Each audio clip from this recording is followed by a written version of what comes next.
Astaghfirullah. Bismillahirrahmanirrahim. Assalamualaikum warahmatullahi wabarakatuh.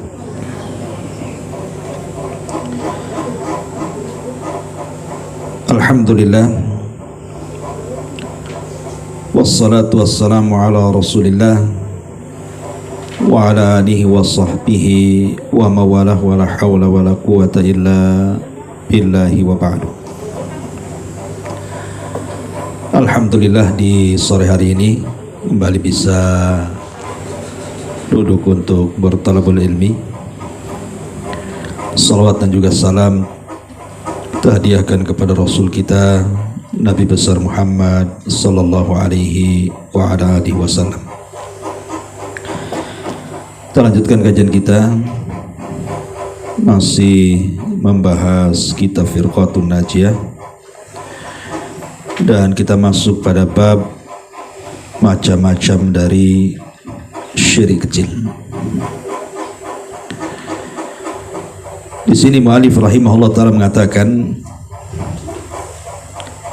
syirik kecil adalah setiap perantara yang mungkin menyebabkan kepada terjadinya syirkul akbar, syirik besar. Ia belum mencapai tingkat ibadah, tidak menjadikan pelakunya keluar dari Islam, akan tetapi dia termasuk dari dosa-dosa besar. Ma'asyiral muslimin wal muslimat rahimani wa rahimakumullah. Kalau kita bicara tentang masalah dosa, maka dosa terbesar dalam hidup manusia adalah ketika seseorang menyekutukan Allah subhanahu wa ta'ala dengan yang lainnya. Karena sekecil-kecilnya syirik tetap sebesar-besarnya dosa di antara dosa besar. Jadi sekecil-kecilnya syirik, dosanya itu jauh lebih besar dibandingkan dosa zina, dosa khamr, dosa judi, dan begitu seterusnya. Kenapa demikian? Karena kesyirikan itu adalah kejahatan kepada Allah subhanahu wa ta'ala. Kalau kita melihat bagaimana para nabi takut akan dosa ini, dan dosa kesyirikan ini pasti akan berlaku, bahkan kepada orang yang mengucapkan dua kalimat syahadat sekalipun, dia masuk ke dalam ranah kesyirikan. Lah itu disebut syirkul asghar, syirik kecil. Ibrahim alaihi salatu wassalam sampai berdoa kepada Allah subhanahu wa ta'ala, wajnubni wa baniya an na'budal asnam. Ya Rabb, jauhkan aku dan anak keturunanku dari menyembah berhala. Kalau sekelas Nabi Ibrahim saja berdoa kepada Allah bahwa dia minta kepada Allah untuk dijauhkan dari dia kesyirikan dan anak keturunannya, dan mustahil Ibrahim melakukan kesyirikan, tapi karena bahayanya dosa ini sampai-sampai Ibrahim juga mengatakan demikian, agar dijauhkan kesyirikan itu dari dirinya dan dari anak turunannya, menunjukkan bahwa syirik ini memang dosa yang teramat sangat bahaya. Walaupun dosa itu atau syirik itu jenisnya syirkul asghar, syirik kecil, apalagi syirkul akbar. Ma'asyiral muslimin yang dimuliakan Allah azza wa jalla, di sini kita akan membahas tentang macam-macam syirik kecil. Dan mu'alif rahimahullahu ta'ala menyebut yang pertama kali masalah riya. Masalah riya. Apa itu riya? Melakukan sesuatu perbuatan karena makhluk dan ingin mendapatkan pujian dan juga sanjungan. Itulah riya. Taib, kita akan bentangkan masalah ini. Ma'asyiral muslimin yang dimuliakan Allah subhanahu wa ta'ala, Allah Subhanahu wa taala berfirman di sini, "Faman kana yarju liqa'a rabbih falyamal 'amalan shalihan wa la yusyrik bi ibadati rabbih ahada." Barang siapa mengharap perjumpaan dengan Tuhannya, maka hendaklah dia mengerjakan amal yang saleh dan janganlah ia mempersekutukan seorang pun dalam ibadah kepada Tuhannya. Kemudian Rasul mengatakan, "Inna akhwafa ma akhafu alaikum asyirkul asghar ar-riya'u." Yaqulullahu yawmal qiyamah, "Idza jazan nas bi a'malihim idhabu ila alladhina kuntum tura'un fid dunya fanduru hal tajiduna indahum jazaa." Kata Nabi SAW, sungguh perkara yang paling aku khawatirkan atas kalian semuanya adalah syirik kecil, maksudnya riya. Karena nanti pada hari kiamat, ketika memberi balasan manusia atas perbuatannya, maka Allah akan berfirman, "Pergilah kalian kepada orang-orang yang kalian tunjukkan amalan kalian kepadanya di dunia. Lihatlah apakah engkau dapati balasan dari sisi mereka." Ma'asyiral muslimin yang dimuliakan Allah Subhanahu wa taala, dua dalil ini yang dipakai oleh mu'alif rahimahullahu taala cukup bagi kita memberikan sebuah keterangan tentang bahayanya sebuah dosa yang namanya syirkul asghar, riya. Apa itu riya? Kemudian apa saja bahayanya? Bagaimana cara mengobatinya? Dan bagaimana kisah-kisah para ulama salaf ketika mereka menjauh daripada riya? Inilah ringkasan pembahasan yang kita akan bahas di sore hari ini. Ma'asyiral muslimin yang dimuliakan Allah Subhanahu wa taala, kita tahu bahwa riya itu lawan daripada ikhlas. Dan ikhlas itu sesuatu yang berat bagi seorang hamba.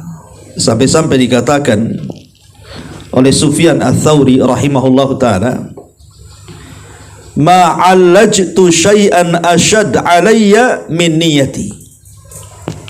Innaha tataqallab 'alayya."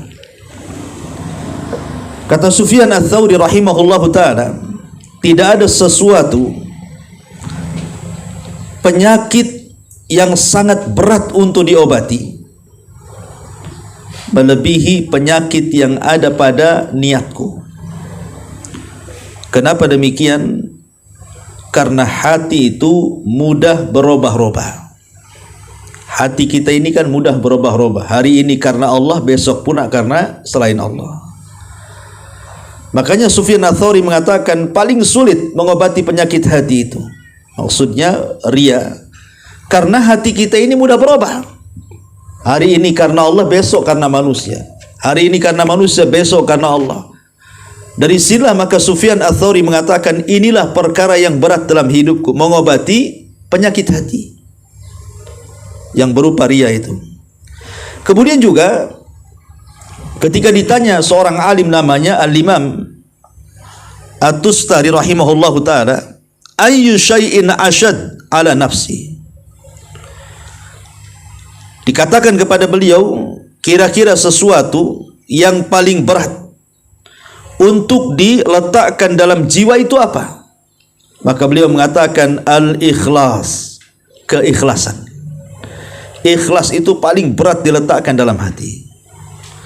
Kenapa demikian? Karena ikhlas itu tidak bisa dikemukakan.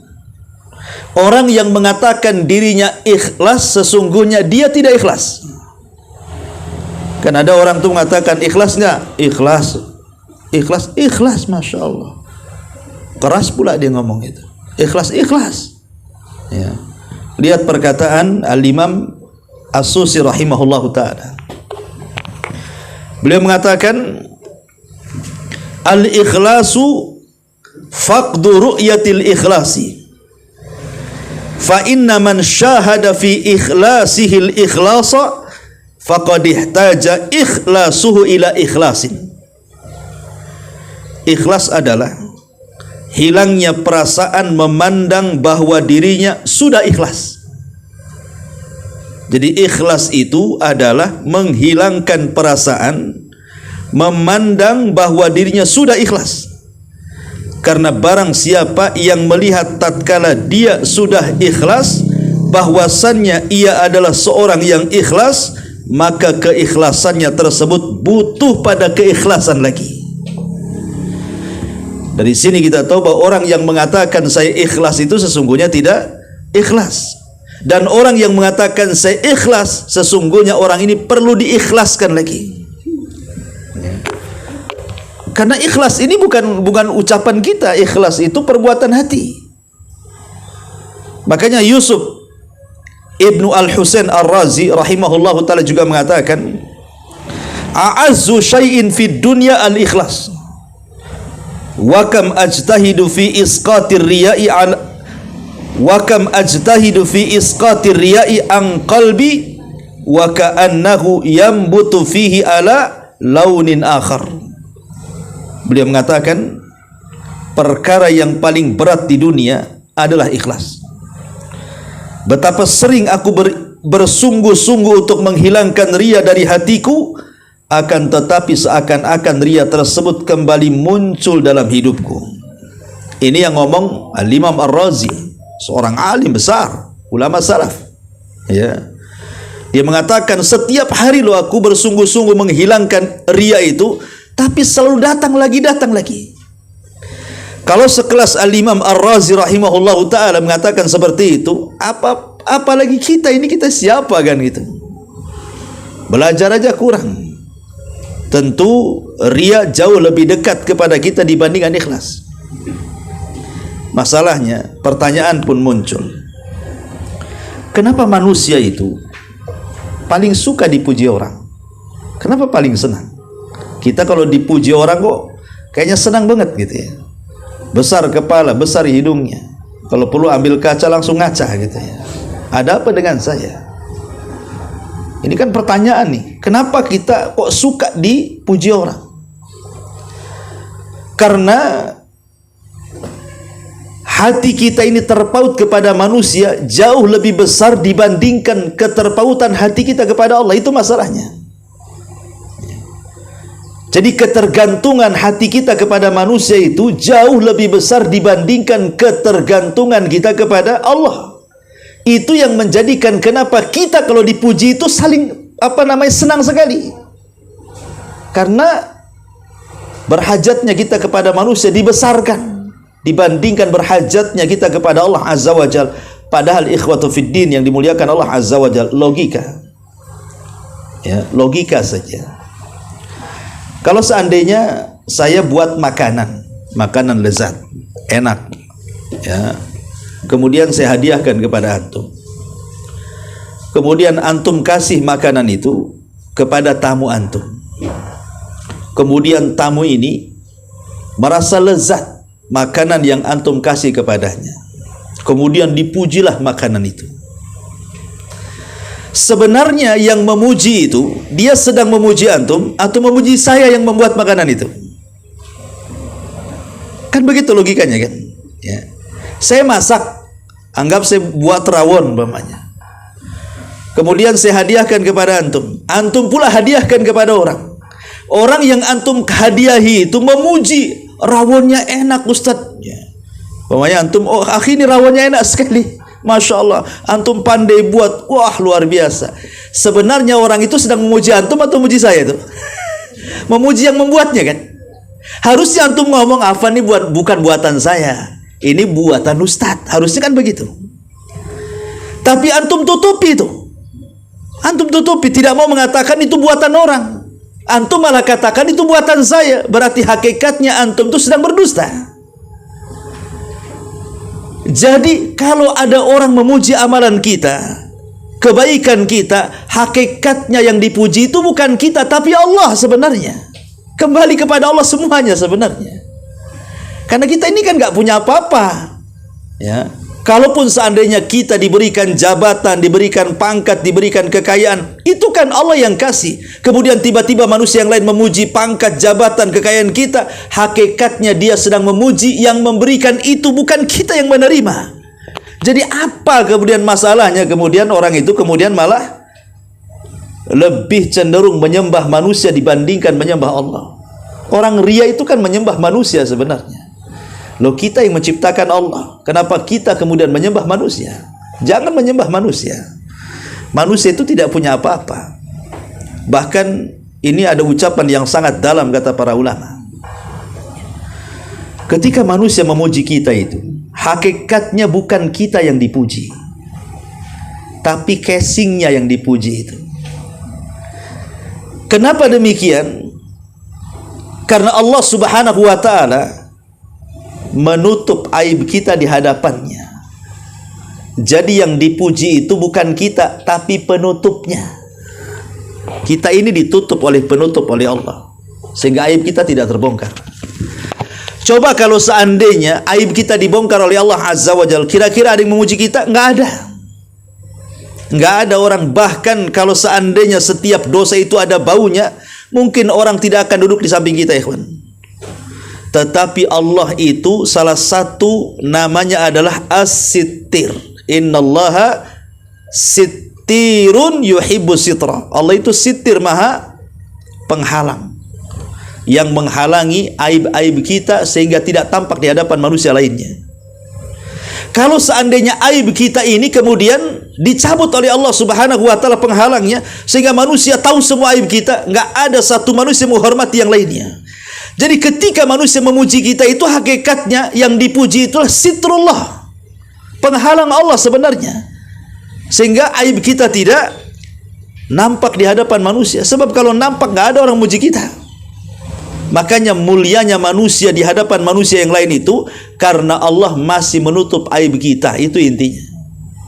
Kalau Allah sudah tidak menutup aib kita, nggak ada kemuliaan kita di hadapan manusia yang lain. Ma'asyiral muslimin yang dimuliakan Allah Subhanahu wa ta'ala. Dan itulah bahaya daripada ria, dan juga bahaya ria di dunia. Karena begini, ikhwatu fiddin dimuliakan Allah Azza wa Jalla, siapapun yang beramal untuk manusia itu pasti akan lelah hidupnya. Orang yang beramal kepada manusia itu sebenarnya dia telah melelah-lelahkan hidupnya, karena percuma. Coba saya analogikan seperti ini. Saya bangun pesantren, bangun masjid. Antum datang kepada saya, Ustaz, saya nyumbang 100 juta untuk pembangunan masjid Ustaz. Saya katakan alhamdulillah, syukran jazakumullah khairan. Saya doakan seperti itu. Kalau antum niatnya ria, tentu ucapan syukran jazakumullah khairan itu masih kurang. Harusnya lebih daripada itu. Harusnya Ustadz itu janganlah syukran jazakumullah khairan saja. Kalau perlu ditulis juga di grup, kan begitu ya. Telah menyumbang si fulan 100 juta ke masjid saya ucapkan demi semoga begini, supaya orang grup tahu. Itu kan susah hatinya kan. Ketika kemudian harapan yang menyumbang supaya mendapatkan pujian yang banyak bukan dari saya sebagai ustadz, tapi kalau bisa orang semua tahu, rupanya tidak tercapai gitu ya. Akhirnya kan nggak puas dia. Kalau tahu begini saya nggak mungkin nyumbang banyak-banyak kan begitu. Ngapain saya sumbang 100 juta? Bagus 10 juta saja. Nah, karena pujiannya tak panjang itu bahasanya ya. Coba kalau panjang besok nyumbang lagi. Jadi orang yang ria itu tersiksa hatinya, ikhwan. Karena keikhlasannya diuji dengan pujian. Kalau dipuji senang dia, kalau tidak dipuji nyesel dia jadinya. Tersiksa jadinya. Tapi orang yang ikhlas itu adalah orang yang hatinya tidak akan berubah. Mau dipuji ya tetap seperti itu, mau dicela ya tetap seperti itu. Itulah orang ikhlas. Dia menyamakan antara pujian dan celaan. Bagi dia sama saja. Anda memuji saya silahkan, tidak memuji pun tidak ada masalah. Tapi masalahnya berat menyeimbangkan pujian dan celaan itu. Karena fitrahnya manusia itu umumnya kalau dipuji besar kepala, kalau dicela pula merasa rendah kepalanya. Nah, itulah manusia seperti itu. Makanya kenapa mengobati penyakit hati itu sangat sulit ria ini. Untuk menanamkan keikhlasan itu berat, ya. Ma'asyiral muslimin yang dimuliakan Allah Subhanahu wa taala. Padahal kalau kita tahu hakikat orang yang kita ambil pujiannya itu, kan kalau kita beramal kemudian mengharap orang memuji kita, hakikatnya kan kita sedang meminta belas kasihan dari dia supaya dia memberikan pujiannya kepada kita. Tahu nggak orang-orang yang kita harapkan pujiannya itu, mereka itu makhluk yang lemah, makhluk yang fakir. Dia sendiri minta pujian orang lain. Dia sendiri minta pujian orang lain. Kalau seandainya manusia itu tahu kita ini sedang melakukan sesuatu untuk dia, maka jatuhlah pamor kita di hadapannya. Tapi kalau Allah Subhanahu wa taala tahu bahwa kita sedang beramal kepadanya, maka Allah pasti akan mengangkat derajat kita. Itulah bedanya. Ya, bisa dipahami kalimat saya.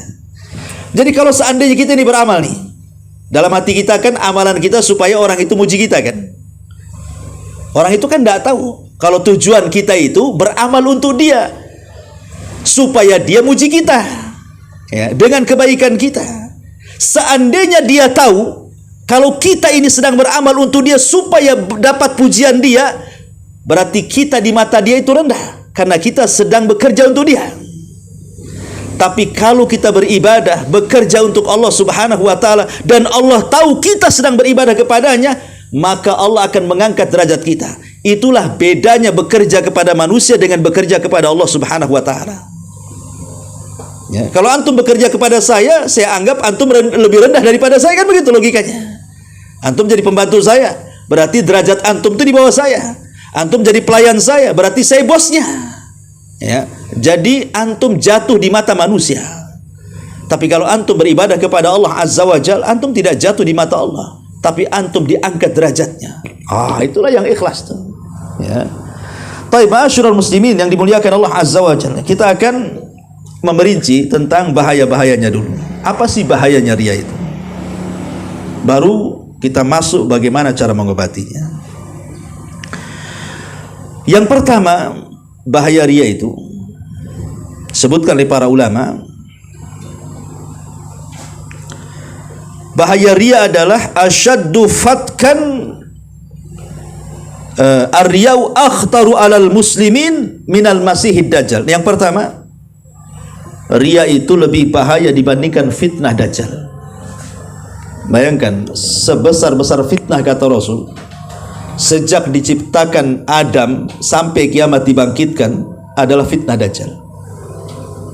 Tidak ada fitnah yang lebih bahaya. Sejak Adam diciptakan sampai kiamat dikiamatkan melebihi fitnah dajjal. Tapi Nabi SAW pernah mengatakan ada fitnah yang jauh lebih besar daripada fitnah Masih Dajjal. Pada Rasulullah SAW di hadis yang lain mengatakan tidak ada fitnah yang lebih besar dibandingkan Dajjal kan. Ini ada fitnah yang jauh lebih bahaya dibandingkan fitnah Dajjal. Apa itu? Ria. Kata Nabi SAW, ala ukhbirukum bima huwa akhwaf, ala ukhbirukum bima huwa akhafu alaikum indi minal masihid dajjal, asyirkul khafi an yakumar rajulu fayusalliya fayuzayyan salatahu fayuzayyinu salatahu lima yara min nadharir rajuli. Kata Nabi SAW, maukah aku habarkan kepada kalian sesuatu yang aku takutkan menimpa kalian di sisiku melebihi fitnah al-masihid dajjal. Kemudian Rasul mengatakan syirik yang terselubung dalam dada. Contohnya seperti seseorang yang sholat kemudian dia baguskan sholatnya karena ingin dipandang manusia. Pertanyaannya, kenapa syirik kecil ria lebih ditakuti Nabi SAW dibandingkan fitnah dajjal? Apa alasannya? Maka ulama menjelaskan karena fitnah Dajjal itu sesuatu yang tidak ada kesamaran. Jelas fitnahnya. Bahkan kalau ada Dajjal muncul di zaman sekarang itu nampak orangnya, karena ada tulisan di dahinya kafaro, kafir. Kemudian fisiknya jelas, buta sebelah. Kemudian betisnya merenggang. Dijelaskan sifat-sifatnya. Tidak ada yang samar Dajjal itu. Ya. Cuman karena Dajjal itu punya kesaktian, sehingga buruknya fisik itu tertutup dengan kesaktiannya. Sebenarnya Dajjal itu tidak sakti. Kalau dia sakti, dia bisa mengobati penyakit buta sebelahnya, kan gitu ya. Kalau memang Dajjal itu sakti, harusnya dia bisa mengobati dirinya. Minimalnya dia robahlah mukanya yang tadinya buta sebelah jadi melihat semuanya, kan gitu. Tapi Dajjal tidak bisa mengobati. Dirinya sendiri tidak bisa mengobati itu. Padahal kalau dia ngomong sama langit, hujan-hujan. Kalau dia ngomong sama bumi, tumbuh-tumbuh. Ya. Tapi dia tidak bisa mengobati awarnya itu, buta sebelahnya itu, dan bengkok betisnya itu, dan tidak bisa menghapus kalimat kafir di dahinya itu. Menunjukkan bahwa itulah kelemahan Dajjal, dan itu menunjukkan Dajjal itu bukan Tuhan. Cuman mengaku Tuhan. Ya. Tetapi kan fitnah Dajjal jelas gitulah. Lah ria ini tidak jelas, samar-samar. Itulah yang menjadikan Rasul takut. Karena tidak ada seorang muslim di permukaan bumi yang mengucapkan 2 kalimat syahadat kecuali terhinggapi penyakit ria ini. Sebutkan siapa yang selamat dari? Tidak ada, hatta para ulama sekalipun. Mereka saking takutnya sampai-sampai mereka berusaha berijtihad supaya jangan terkena penyakit ini. Sampai-sampai ada seorang ulama, ya, namanya Ibrahim ibn Adham rahimahullahu ta'ala. Dikatakan kepada Imam Ibnul Mubarak rahimahullahu ta'ala, beliau sangat memuji, aku tidak pernah melihat orang yang paling zuhud, yang paling ikhlas melebihi Ibrahim ibn Adham. Kemudian diceritakan, jadi seorang laki-laki, bukan Ibrahim ibn Adham, namanya Bishr al-Hafi, saya lupa, Bishr al-Hafi rahimahullahu ta'ala. Jadi seorang laki-laki ingin berjumpa dengan Bishr al-Hafi rahimahullahu ta'ala. Namanya Hamzah ibnu Dahqan. Hamzah ibn Dahqan ini satu hari ingin berjumpa dengan Bishr al-Hafi. Dan Bishr al-Hafi ini ma'ruf seorang ahli ibadah, seorang yang sangat zuhud sekali. Lah Hamzah ini mengatakan kepada Bishr, ya Bishr, aku ingin satu hari kumpul bersamamu, ya berbincang-bincang soal agama, tanya jawab, meminta nasihat dan begitu seterusnya. Kata Bishr al-Hafi, la ba'sa, tidak ada masalah. Kira-kira kapan kau mau datang ke sini? Tentukan harinya, bulannya, tahunnya. Saya akan siapkan waktu untukmu. Kata Bishr al-Hafi rahimahullah ta'ala. Rupanya diam-diam Hamzah ibn Dahqan ini kemudian pergi menemui Bishr al-Hafi. Dan ketika itu Bishr al-Hafi masuk ke dalam masjid, kemudian sholat dalam mihrabnya. Kemudian Hamzah ibn Dahqan pun masuk tanpa sepengetahuan Bishr. Bishr al-Hafi tidak tahu kalau ada Hamzah ibn Dahqan ini. Rupanya kata Hamzah, demi Allah, ketika selesai sholat, aku perhatikan Bishr al-Hafi ini sedang sholat. Kemudian aku tunggu sampai selesai sholat. Kemudian selesai sholat, dia pun mengangkat kedua tangannya ke langit. Kemudian berdoa, dan aku tahu isi doanya. Apa doanya? Yang pertama, Bishr al-Hafi berdoa, Allahumma innaka ta'lam fawqa arshika anna dhulla yaqsudu bidhulli adamu syuhrah ahabbu ilayya minasyaraf. Pertama dia mengatakan, ya Allah, sesungguhnya engkau tahu dari atas arsy-Mu sana, sesungguhnya ketidakterkenalan, maksudnya popularitas. Ya, kalau aku tidak terkenal, tidak populer, itu jauh lebih aku cintai dibandingkan kepopuleranku. Kalau bisa jangan tahu siapa aku. Ya, ini yang pertama. Kemudian yang kedua, Allahumma innaka ta'lam fawqa arsyika annal faqra ahabbu ilayya minal ghani. Ya Allah, jika engkau tahu, ya Allah, sesungguhnya engkau tahu dari atas arasmu sana, sesungguhnya kefakiran jauh lebih aku cintai dibandingkan kekayaan. Kemudian yang ketiga kata Bishr al-Hafi, Allahumma innaka ta'lam fawqa arsyika anni la uthiru alayya hubbaka syai'an.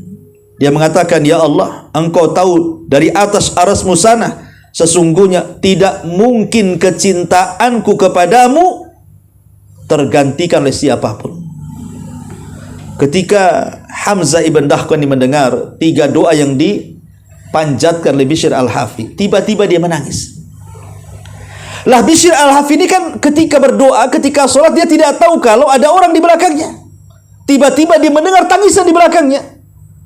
Apa kata Bishr al-Hafi? Dia berdoa lagi yang keempatnya dan mengatakan, Allahumma innaka ta'lam anni law a'lamu anna hadha huna lam atakallam. Dia mengatakan, ya Allah, engkau tahu di atas arasmu sana, kalau seandainya aku tahu ada manusia di belakang, tentu aku tidak akan berbicara seperti ini, katanya.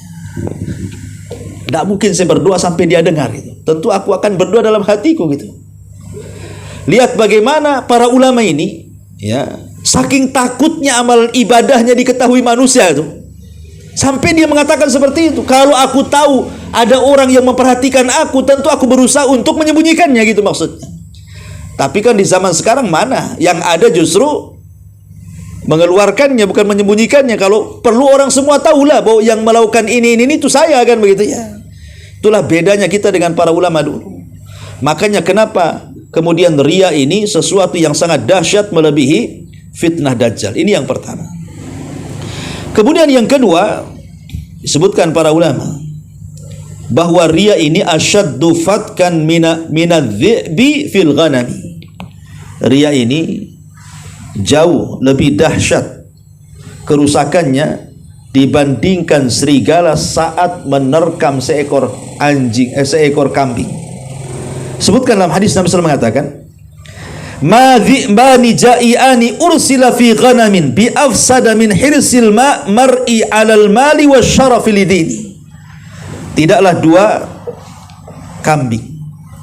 dua serigala, dua-duanya sedang lapar, diutus kepada seekor kambing. Maka apa yang terjadi? 2 serigala lapar dikirim kepada seekor kambing. Tentu kondisi kambing itu pasti akan habis dirusak oleh serigala dan dimakannya. Lah rusaknya kambing yang disantap 2 serigala yang lapar itu tidak lebih rusak, kata Rasul, daripada hirsil mar'i 'alal mali wasyarafi lidini. Daripada apa? Daripada hirs. Hirs itu artinya semangatnya manusia dalam mencari harta dan juga mencari kemuliaan dalam agamanya. Kalimat wasyarafi lidini ini isyarat kepada riya, ya. Jadi orang-orang yang mereka saat melakukan amalan karena Allah Subhanahu wa taala, kemudian dibalik amalan karena Allah itu dia berikan kepada manusia karena ingin mendapatkan kemuliaan, itu lebih bahaya dibandingkan 2 serigala lapar yang diutus kepada kambing dan disuruh untuk memangsanya. Kenapa demikian? Karena terkadang orang itu kalau mencari kemuliaan itu menghalalkan segala cara, ikhwan. Orang mencari harta di zaman sekarang kan sikut kanan, sikut kiri. Terkadang dia menzalimi, terkadang dia menyakiti, terkadang dia membunuh, ya kan? Lebih rusak tuh kadang-kadang. Ya. Kan banyak itu antara sesama pengusaha, perang antar preman gitu kan. Apa yang diperebutkan coba? Harta. Yang korban bukan 1 orang, kadang-kadang banyak orang kan gitu. Ini kan yang korban cuma 1 ekor kambing saja. Tapi kalau manusia yang kemudian rakus kepada harta, itu korbannya banyak. Termasuk juga manusia yang mereka riya karena ingin mendapatkan pujian manusia. Karena ingin mendapatkan pujian manusia, lihat orang-orang, para pejabat tuh lah. Ya, para pejabat saja contoh, para pemimpin, para pejabat, ya, ketika mereka ingin supaya menang, otomatis kan mencari pujian orang. Kalau antum jadi caleg gitu kan, anggota dewan, pasti kalau kampanye itu kan keinginan antum kan dipuji orang, ikhwan. Kalau dicela orang kan antum takut tidak dipilih. Ya. Makanya ketika mencari pujian orang itu, antum akan apa? Minimalnya pencitraan lah kan itu. Entah ngasih sembako, entah apa, entah janji-janji macam-macam kan itu. Supaya dapat simpati, dapat pujian manusia bahwa antum ini orang baik, layak dipilih kan begitu. Lah untuk mendapatkan pujian manusia supaya mereka mengatakan antum layak dipilih itu prosesnya banyak. Kadang-kadang sewa buzzer, ya kan? Jelek-jelekin tuh lawannya. Ya. Kadang-kadang harus memfitnah lawan politiknya.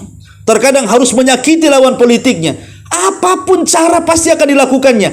Makanya wajar kalau Rasul mengatakan kalau seandainya ada 2 serigala dikirim kepada seekor anjing, lebih dahsyat, ini tidak lebih dahsyat keburukannya dibandingkan orang yang mengejar harta ataupun kemuliaan di tengah manusia. Ini luar biasa. Lah orang ria itu seperti itu. Ini yang kedua. Yang ketiga, bahwa khuturatul riya itu adalah yudhibu barakataha, bisa menghilangkan berkah pahala, bisa meninggalkan berkah amal solehnya, bahkan menghilangkan, bukan hanya menghilangkan berkahnya, bahkan bisa menghilangkan sak pahala-pahalanya.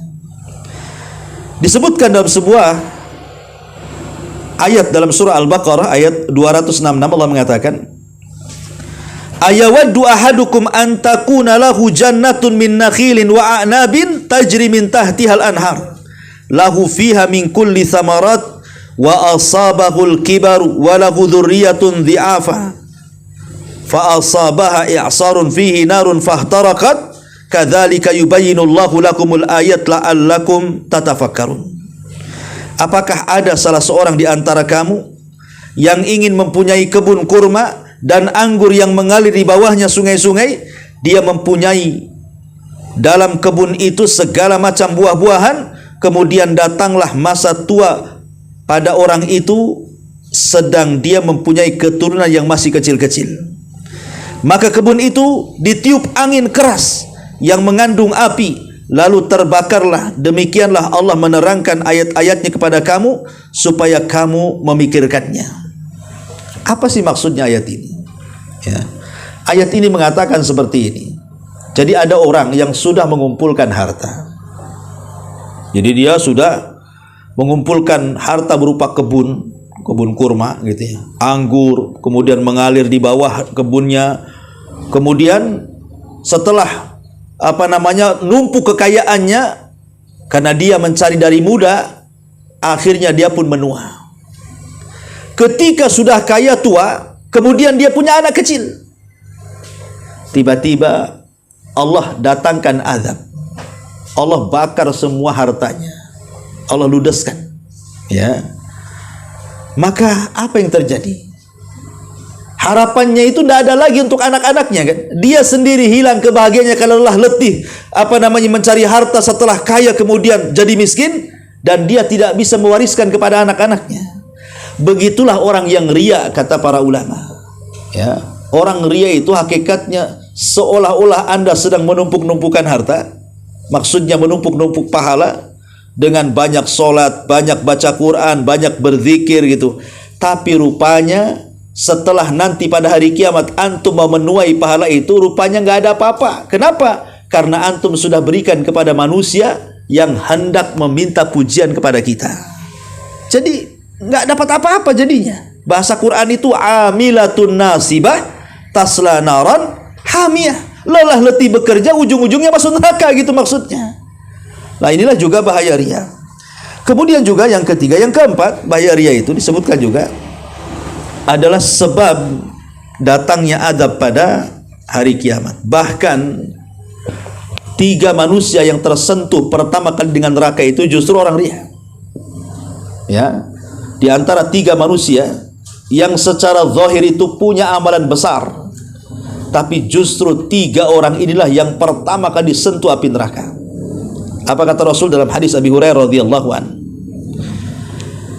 Kata Nabi SAW, inna awwalan nas yuqda yaumal qiyamah.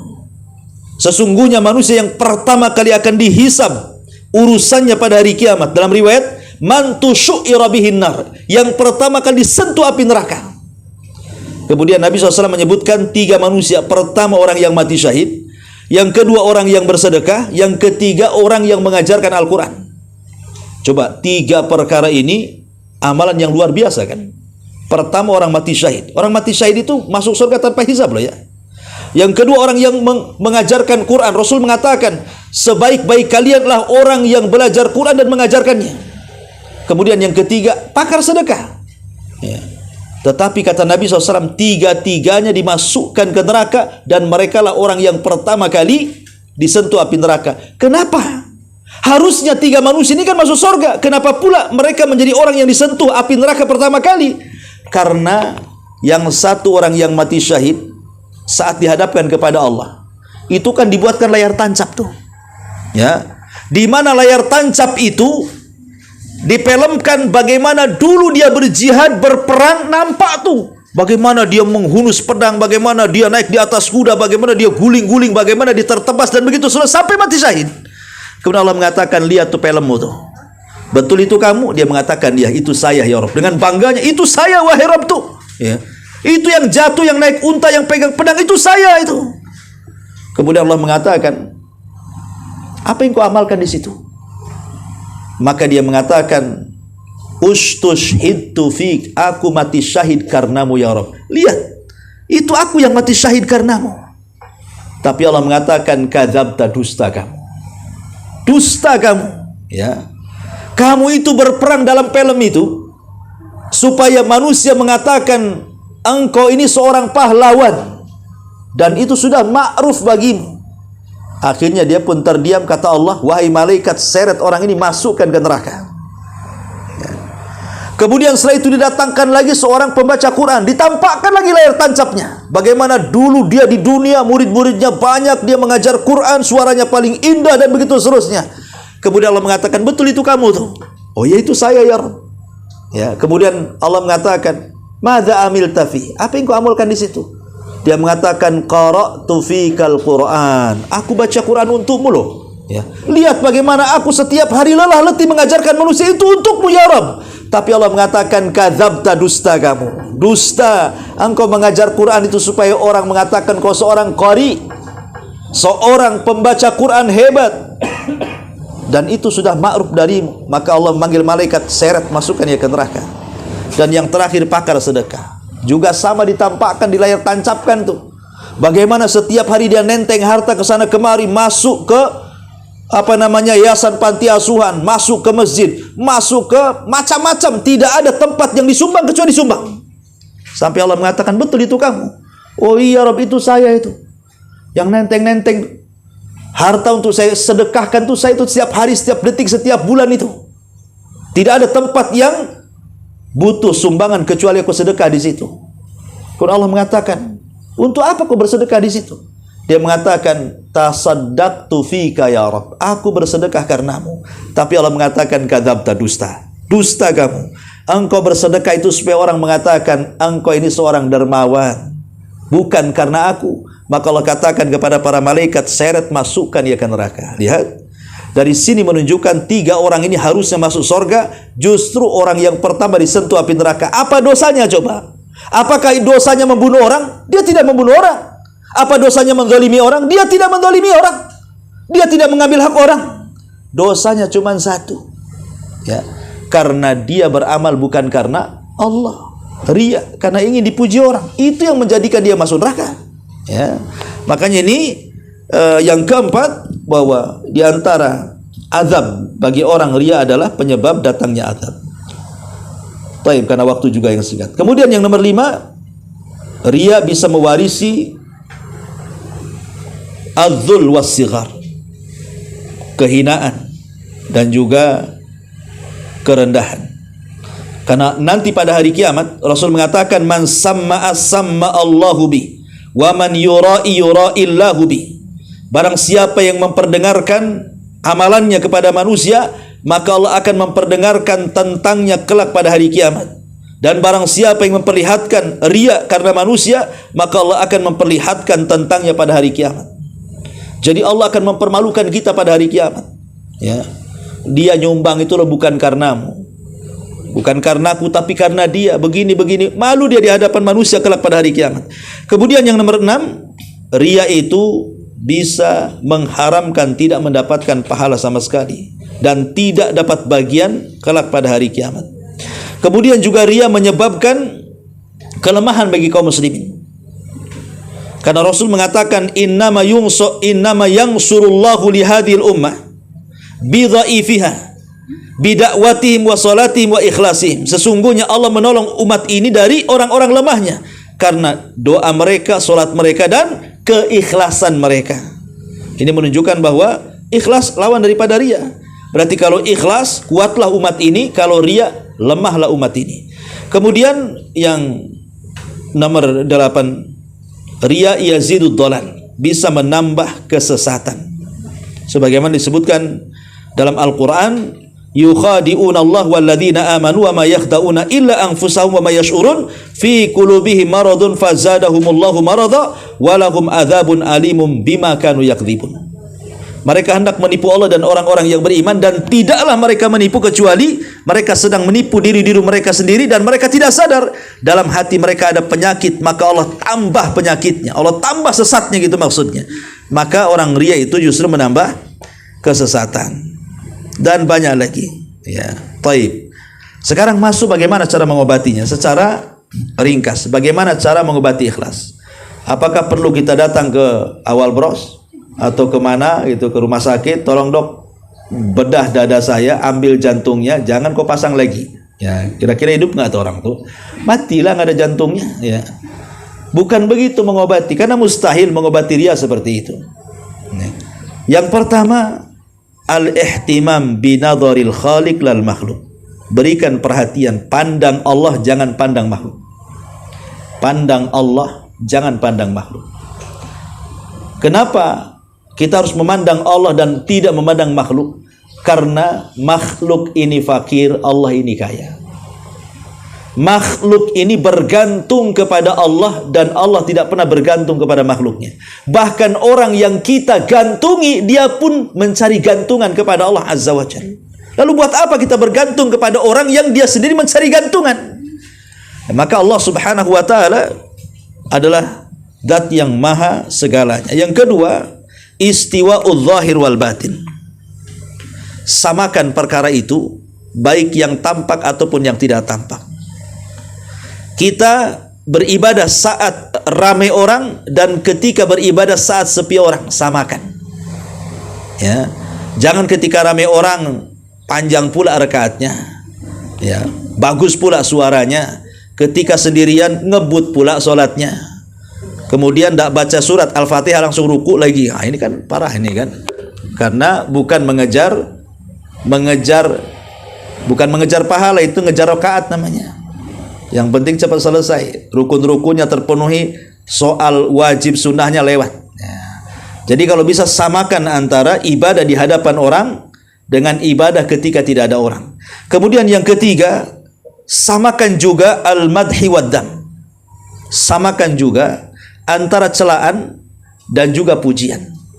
Ingat, hati orang besar itu tidak akan berubah.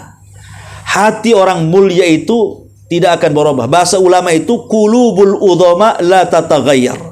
Hati orang mulia itu tidak akan berubah. Ya. Mau dicela silahkan. Mau dipuji silahkan.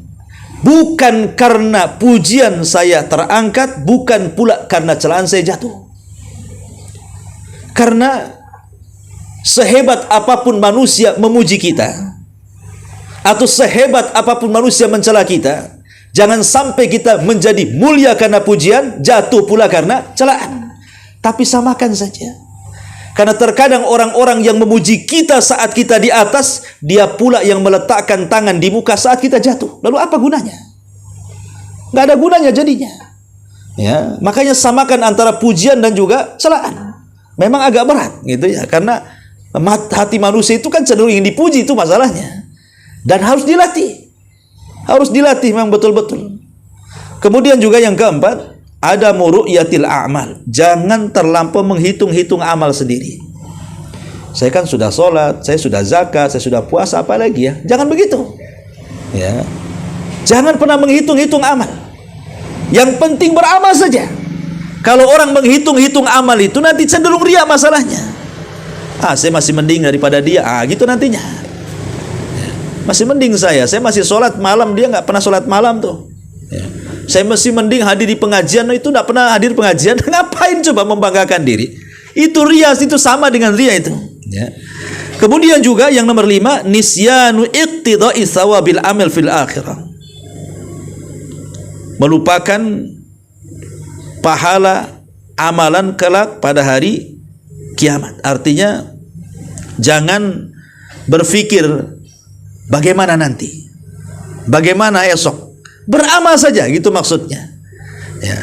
Dan serahkan kepada Allah Subhanahu wa taala, semoga amal yang kita lakukan itu berpahala. Ma'asyiral muslimin yang dimuliakan Allah Subhanahu wa taala. Kemudian juga karena begini, ikhwatu fillah dimuliakan Allah Azza wa Jalla. Ya. Makhluk ini, makhluk yang kita harapkan pujiannya, memang terkadang harapan itu kita dapati. Umpamanya kita ini niat supaya antum muji saya. Kemudian saya berusaha untuk berbuat baik kepada antum. Ya. Memang hakikatnya orang yang berbuat baik pasti akan dapat pujian. Kan begitu, orang berbuat baik itu pasti dapat pujian, tidak mungkin tidak dapat pujian. Ya. Walaupun tidak semua orang berbuat baik itu dipuji orang, tapi umumnya orang berbuat baik itu pasti dapat pujian tuh. Tapi tidak semua orang berbuat baik dapat pujian. Karena ada orang yang berbuat baik dapat celaan juga. Ada orang yang mudah memaafkan, dibilang bodoh. Ya, bodoh kali, lawanlah, apa yang dimaafin katanya. Ya kan begitu. Padahal baik memaafkan itu. Ada orang yang senyum, padahal baik ingin sedekah dengan senyumnya. Dia bilang, pasti ada maksudnya senyum-senyum ini. Ngapain dia senyum-senyum? Pasti mau pinjam uang nih. Padahal tidak ada niat itu, karena senyum-senyum saja kan. Supaya ingin mengamalkan tabassumuka li akhika sadaqah. Senyum kamu untuk saudaramu itu sedekah. Dia ingin mengamalkan itu, tapi orang mandangnya lain pula. Ya, kayak kisah seorang anak dengan bapak yang naik keledai dari kampung ke kampung. Kan ada kisahnya tuh. Ya. Jadi ada dua orang, satu bapak, satu anak, bawa keledai. Ketika masuk satu kampung, bapaknya yang naik keledai, anaknya pula yang jalan kaki. Apa kata orang kampung itu? Tega betul bapak tuh katanya. Masa anaknya sudah jalan kaki katanya. Kemudian masuk ke kampung berikutnya, kata bapaknya, nak nggak bisa, saya dibicarakan orang, kau aja yang naik, aku yang jalan katanya. Kata kampung yang kedua, terbalik pula, kurang ajar betul anak tuh katanya. Masa bapaknya suruh jalan katanya. Akhirnya masuk kampung ketiga, kata bapaknya, nak kita turun aja lah, nak. Kita jalan sama-sama aja, nggak usah naik lagi. Apa kata orang kampung? Bodoh kali, punya keledai nggak ditunggangi katanya. Ya. Akhirnya masuk kampung yang keempat, kalau gitu kita tunggangi aja nah. Kata orang itu tidak kasihan sama keledai. Masa keledai kecil ditunggangi dua orang? Orang itu pasti akan dibicarakan orang. Tidak mungkin tidak akan dibicarakan orang. Ya. Ini di sini ma'asyiral muslimin yang dimuliakan Allah Azza wa Jalla. Orang kalau mengharap pujian terkadang dapat pujian. Karena Allah sendiri yang mengatakan dalam Al-Quran. Ya, perhatikan Allah Subhanahu wa taala mengatakan, "Man kana yuridu al-hayatad dunya wa zinataha nuwaffi ilaihim a'malahum fiha wa hum fiha la yubkhasun." Barang siapa yang menghendaki kehidupan dunia dan perhiasannya, niscaya kami berikan kepada mereka balasan pekerjaan mereka di dunia dengan sempurna. Kalau Anda ingin pujian, terkadang Allah kasih pujian itu. Tapi ingat, pujian itu hanya di dunia saja. Dan Allah katakan, ulaikal ladzina laisa lahum fil akhirati ilan nar. Orang-orang itu tidak akan mendapatkan apapun di akhirat kecuali neraka. Lalu buat apa? Kalau di akhirat nggak dapat apa-apa masuk neraka, ketika dunia dapat pujian. Sementara usia kita ini tidak lama. Ya. Dan pujian pun hanya sebentar saja. Hanya lewat di tenggorokan, kemudian keluar, habis itu selesai. Ya. Kemudian kita mati masuk neraka, kan nggak ada gunanya tuh. Ya. Maka dari sini, ma'asyiral muslimin yang dimuliakan Allah Azza wa Jalla, bahwa penyakit riya ini penyakit yang bahaya. Sampai-sampai Hammad ibn Salam mengatakan, man talabal hadis li ghairillah mukira bihi. Barang siapa yang mencari hadis bukan karena Allah, maka dia akan dibuatkan makar. Maksudnya apa? Terkadang begini, ada orang yang ketika dia di dunia ingin berbuat baik, tetapi ingin dipuji orang. Tapi ketika dia jatuh justru ditinggal orang. Ya kan? Ketika dia berbuat baik saja, oh manusia tepuk tangan sama dia, memuji dia, membesar-besarkan. Ketika dia jatuh, habis pujiannya. Coba kayak orang-orang ya, ketika dia menjabat, entah jadi jenderal, entah jadi menteri, entah jadi presiden, ketika dia menjabat, semua kebaikannya masuk media, dielu-elu, oh ini pejabat bagus, pejabat ini macam-macam lah. Ketika jatuh jadi purnawirawan, tidak menjabat, tidak jadi presiden, dihantam oposisinya. Itu presiden jelek, habis lah dia kan. Kalau ketika dia beramal menjadi presiden, menjadi menteri, itu karena Allah, insya Allah pujian itu akan langgeng. Baik ketika dia menjabat atau ketika lengser dari pejabat. Tapi kalau dia beramalnya bukan karena Allah, tapi karena ingin memuji manusia, maka manusia itu akan memuji ketika Anda di atas saja, ketika Anda di bawah, pasti manusia kembali mencelanya. Begitulah kata Hammad ibn Salamah, man talabal hadith li ghairillah mukira bihi, katanya. Siapa yang mencari hadis bukan karena Allah, maka dia akan dibuat makar dalam kehidupannya. Ya.